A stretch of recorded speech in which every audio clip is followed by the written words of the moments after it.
ఏపీలో విద్యా వ్యవస్థను వైఎస్ జగన్ నాశనం చేశాడని వైసీపీ రెబల్ ఎంపీ రఘురామకృష్ణంరాజు విమర్శించారు. సిబిఎస్ఈ, ఐబీ సిలబస్ అంత సులభం కాదని, అందుకు తగిన ఉపాధ్యాయులు, మౌలిక వసతులు లేవని ఎద్దేవా చేశారు. కాసుల కోసం విద్యా వ్యవస్థను వాడుకుంటున్నారని విమర్శించారు. వచ్చే ఎన్నికల్లో టీడీపీ, జనసేన కూటమి గెలుపు ఖాయమని అన్నారు. ఎన్నికల్లో గొడవలు సృష్టించేందుకు జగన్ ప్రయత్నిస్తున్నాడని విమర్శించారు. 3 రాజధానుల అంశం ఖండించిన నాటి నుంచి వైసీపీతో భేదాభిప్రాయాలు వచ్చాయని అన్నారు.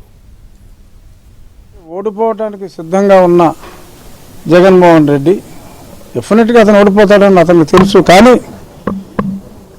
అతను ఓడించడానికి మనం సిద్ధంగా ఉన్నామా, మనం ఓడించడానికి సిద్ధంగా ఉన్నాము అని చెప్పి తెలియాలంటే మనం చేయాల్సింది ఆ సిద్ధంగాలతో యుద్ధం. కాబట్టి డెఫినెట్గా ఎలా ముందుకు వెళ్ళాలి అనే దాని మీద, ఏ అంశాలని మనం ప్రజల్లోకి ఎక్కువ తీసుకెళ్తే మనం మన గమ్యాన్ని అతి సులువుగా చేరుకోగలం అనే దాని మీద మహిళలు కొద్దిమంది సోషల్ అవేర్నెస్ ఎక్కువగా ఉన్న మహిళలతో ఒక కార్యక్రమం పెట్టాలి అని చెప్పి మిత్రులు అమర్, కిరణ్ సజెస్ట్ చేస్తే ఈ ఐడియా చాలా ఇన్నోవేటివ్గా ఉంది అని చెప్పి ఈరోజు ఈ కార్యక్రమం పెట్టుకోవటం జరిగింది.